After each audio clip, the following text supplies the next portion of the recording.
welcome to dear Oseabea to another interesting, intriguing, more enjoying episode. We love the feedback. We love the love you are giving to the first episode, the comments and everything we've received.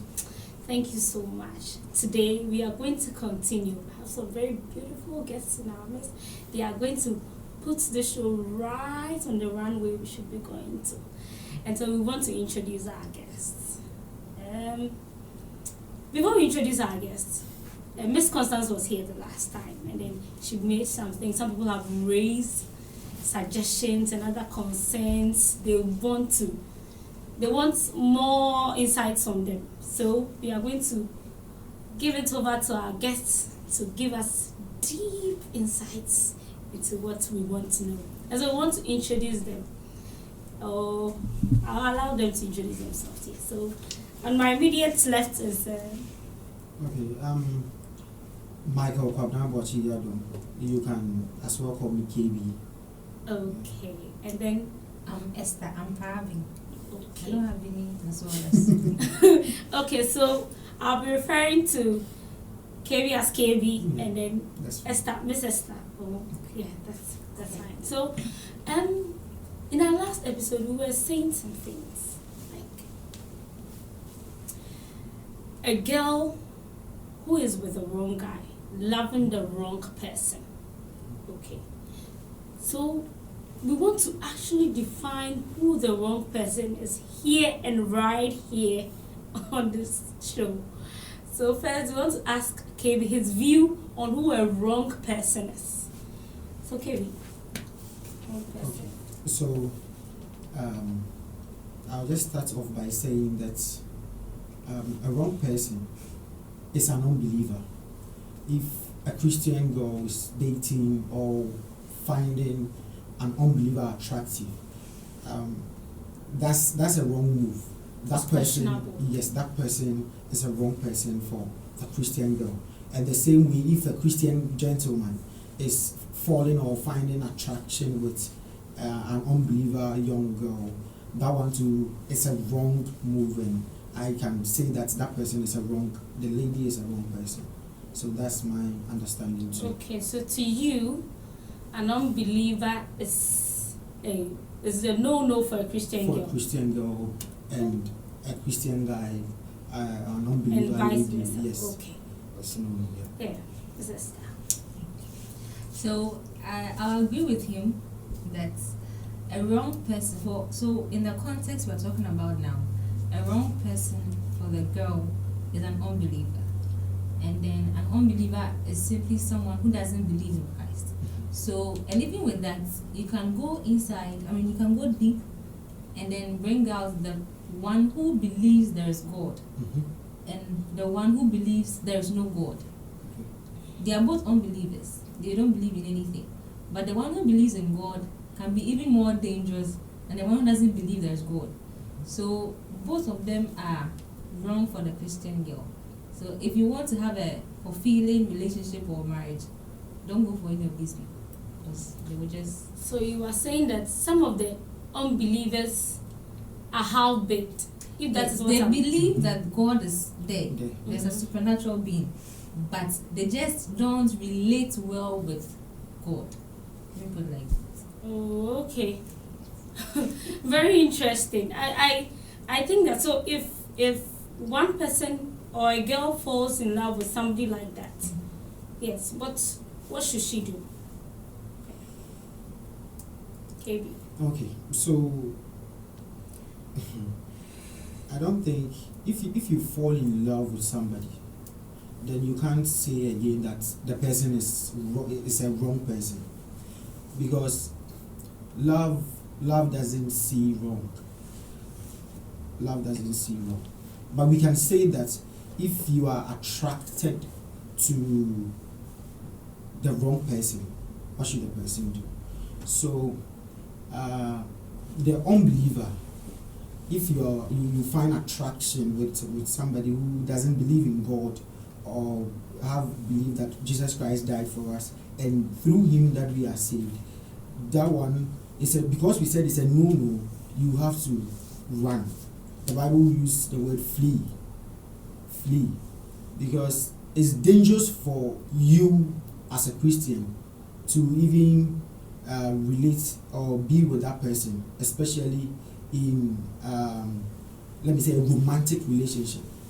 Once it's a romantic relationship, you can be friends with them with the idea of winning them over or trying to help them know Christ, because we are the representative of Christ, and we shouldn't be detached from the world or the people who don't know Christ.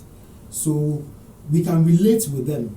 Friendship is okay, because we go to school, we have friends who are not even Christians, we have friends who are Muslims, and we should be able to relate well with them, and by so doing we can win them over to Christ. But when we talk about a romantic relationship with an unbeliever, that is a no-no. If you are finding attraction with somebody who doesn't believe in Jesus Christ, my dear sister, my dear brother, run, because it's a very dangerous step to tread on. Okay, I could see that we weren't agreeing with some of KB's points. So, Esther, tell us something. Okay, so if I'm answering your question, as when you fall in love with an unbeliever. So, falling in love doesn't just come up. You don't just get up and see someone you fall in love. It's a stage. So you go through the friendship stage before you go through the relationship, and then you get to that point.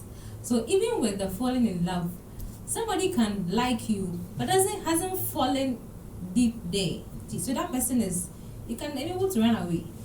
But there's the situation where the person is inside the thing, like watum. You can't say the person is wrong. You get it?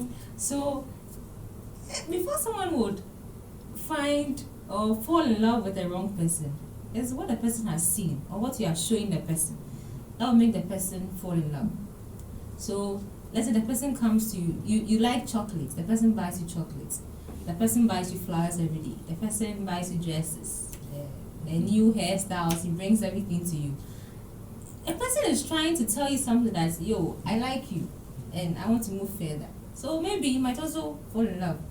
But before you get to the point where you realize the person is not a believer, you might have fallen deep. Now, are you too late? Okay. So before you get into that deep state, you should know the person. If you say that by the time you know that the person is a believer, are you too late? I think being a believer or unbeliever is some of the things you know, like right from the I can tell you I'm a believer. You might believe because I go to church with you. Okay. Or I wear long dresses. Oh wow, so you are saying that there are unbelievers in the church? Oh. There are people in the church that we go to church, we know them every day. But they are unbelievers. They are unbelievers. So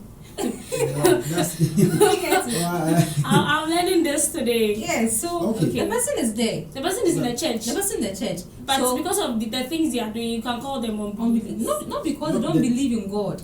But the person is there because, you see, I have a colleague at work, and he has this view that when he goes to church, imagine Isika, offering, first offering, second offering. Say obi yare kostra na ebetu yasika enti omba enti ofasheda ko Bible school say yen share na de on Bible nim enti no he goes to church so that one day when he dies you come for his funeral. Okay. Or when his daughter is getting married. So it's more like an association or exactly. It's a Sunday if your friend ebusi amudre amashamatare na motibo, then you have your service in the house. But he doesn't. He's not coming. So someone like that, where do you classify the person? Hey, so then Christian girls, I think we are in trouble because seriously, in the previous video we said something like, how do we know who is pretending and who is not pretending? Okay. Yes, we are talking about Christian relationship. So how do we know that this person coming is pretending or this person is not pretending? Because just like you are saying, the person has even gone to Bible school and the person might even know more in the Bible than you do. Exactly. So someone can pretend for as long as they want something. If I say I want to get Felicia, Mhm. and Felicia likes chocolate, I'll go heaven and earth to find the best chocolate just to get Felicia. Okay. So that's not pretending. The person can pretend in the sense that, so maybe he knows that Felicia is a church girl. Mhm. Felicia every Monday to Friday she's in church, Sunday she sings at church and everything. Anything he would do to make sure that Felicia sees that, oh, I'm also pass, sorry, no, he will do it. Okay. He gets it. I know an older couple that the man attended, I don't want to mention churches, but he attended a different church. They have different beliefs than us. And then the woman also attended a different church. Because the man wanted to marry the woman, he told the woman that, oh, Meko was sorry. And he actually did. He went to the church to the point where they got married, gave birth to 3 children, and after that, he left the marriage, saying that he regretted after the 3rd month they got married. That's when he regretted the marriage. But he was going to church. He got to that point where he became like a member, almost to the point of being an elder. Mhm. And then he left the marriage. So in that situation, you can't tell me that the person is not pretending. Mhm. You will never know. But